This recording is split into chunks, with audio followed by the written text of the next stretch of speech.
आपको वो फीलिंग याद है, वो दिन जब इतनी भूख लगी थी कि जो मिलेगा खा लेंगे? What if I tell you that worldwide ऐसे 829 मिलियन लोग हैं जो हर रात इसी फीलिंग के साथ सोते हैं। आज हम एक इंडेक्स के बारे में डिस्कस करेंगे जिससे हमें ये पता चलता है कि उन कंट्री के लोगों को 3 वक्त का खाना सही से मिलता है या नहीं। Hey everyone, welcome to learn with Finology. मैं हूं हिमांशी और आज हम डिस्कस करने जा रहे हैं द ग्लोबल हंगर इंडेक्स। ये एक एनुअल रिपोर्ट है जिसकी शुरुआत 2006 में हुई, जिसका एम है जीरो हंगर बाय 2030, जिसमें महज अब सिर्फ 8 साल रह गए हैं। इसे यूनाइटेड नेशंस नहीं बल्कि 2 European NGOs concern world wide and wealth hunger health के द्वारा पब्लिश किया जाता है।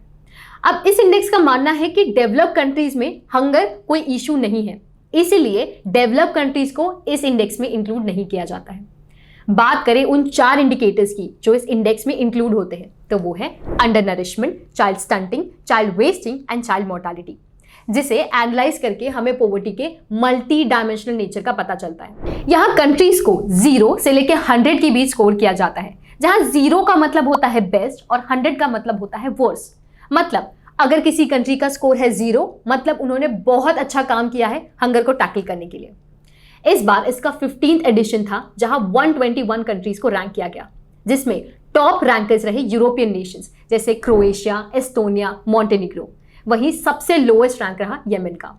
और एशियन नेशंस की बात की जाए तो चाइना और कुवैत रहे टॉप रैंकर्स। इस इंडेक्स की तरह बहुत से और नेशनल इंटरनेशनल इश्यूज रहे हैं जो आने वाली एग्जाम्स के लिए बहुत इंपॉर्टेंट है। अपनी तैयारी और बेहतर करने के लिए आप एनरोल कर सकते हैं हमारे इस कोर्स में, which comes with a free test series as well. So to enroll now, click on the link below. India की बात करें जो लार्जेस्ट प्रोड्यूसर है पैडी, वीट और पल्सेस का, उनका रैंक रहा 107, जो पिछले साल था 101, जिसे कैटेगराइज किया जाता है एज सीवियर। इससे भी ज्यादा शॉकिंग बात है कि हमारे नेबरिंग नेशंस जैसे कि Bangladesh, Sri Lanka, Nepal and Pakistan for that matter, हमारा रैंक उनसे भी नीचे है।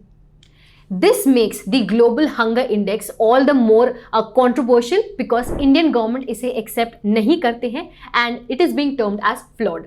Indian government actually इनकी methodology को question कर रही है, जहां 4 में से 3 indicators based हैं on child population, जो बिल्कुल entire population को represent नहीं कर सकता।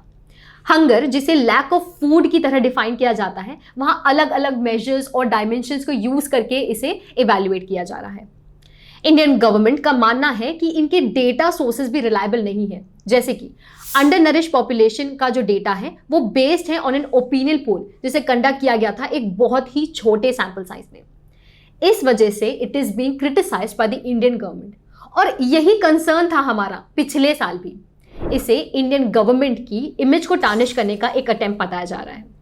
पर आप मुझे बताइए कि आपकी क्या राय है इस बारे में। वीडियो अच्छा लगा तो give it a thumbs up and don't forget to subscribe to our channel.